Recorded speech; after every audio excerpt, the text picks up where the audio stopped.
Hello and welcome to the John Ark Show. Today's episode is called America Becomes a Giant Red Light District. Before we begin, I want to encourage you to subscribe to our channel for free, and free is the operative word. You can also like, comment, and follow us. We're going to have a lot of great celebrity interviews coming up, so make sure to click on that notification bell so you can be notified every time we upload a new show. Also, we ask that you post a link to today's show on all your social media to help spread the word. That would really make a difference. Now, let's get started. All you have to do is watch or read the news for a few minutes lately, and it's clear that very few good options or solutions are being presented to the American public for the future of the company. The geniuses running things, they just have no vision or answers to anything. Other than constantly wanting to raise taxes, they don't have a single idea or a solution for any of the huge problems that are hammering this country on a daily basis. So now we're hearing some wild rumors that are both unconfirmed and so crazy that they're stunning, but they're so intriguing that I thought it was worth discussing.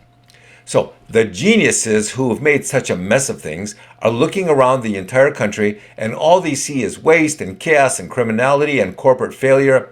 And they say to themselves, how can we improve things? How can we take things in a more positive direction that will yield more tax revenue and money and jobs? So do you know what these morons are contemplating doing? They're considering turning America into a series of large, regionalized red light districts.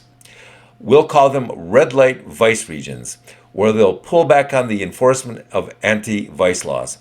And when I say they'll pull back, they're basically going to ignore the anti-vice laws. So things like gambling, no problem.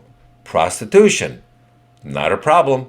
Sports betting, let it roll. Not only will that not be a problem, but they want anyone 12 years old or older to be able to play sports bets on their phones 24/7. They're even thinking of creating a new national league of ultra-violent bare-knuckle MMA fighting all across the country in these various red light districts. They're considering reducing the legal age to consume alcohol and weed to the age of 15. They're considering lowering the legal age of consent for all sorts of vice behavior to the age of 16. So why is something this crazy even being contemplated?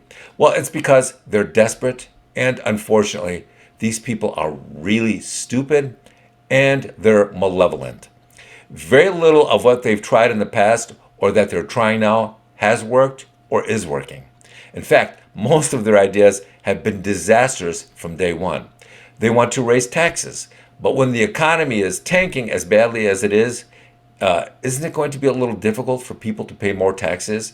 You can't really suck blood out of a rock. So, in their minds, they think that if they create more vice activity, then that will generate more money for their tax coffers. But here's the interesting part. Anyone who has walked through a casino in Vegas or other places lately can immediately notice something very disturbing, and that is that almost nobody's gambling. In fact, millennials don't gamble at all. They go to casinos to hang out at the nightclubs or pool parties, but it's very unlikely that they'll see many millennials gambling at the slots or card tables. They think that's a waste of money, and they won't do it, and they're right. So, is the possibility of creating massive regional super red light districts really going to happen? We don't think so. Is it likely to work if there is someone crazy enough to implement it? No. Will legalizing vices like prostitution generate a lot of tax money? No. I think the last thing that most prostitutes want to do is to start paying taxes. I suspect most of them will keep working under the table and getting paid in cash and refusing to pay their taxes. Is this crazy idea ever going to see the light of day? I strongly doubt it. You know, on the spectrum of crazy ideas, this is one of the worst. But what's interesting is how much effort these crazies are putting into turning America into a giant real-life game of Grand Theft Auto.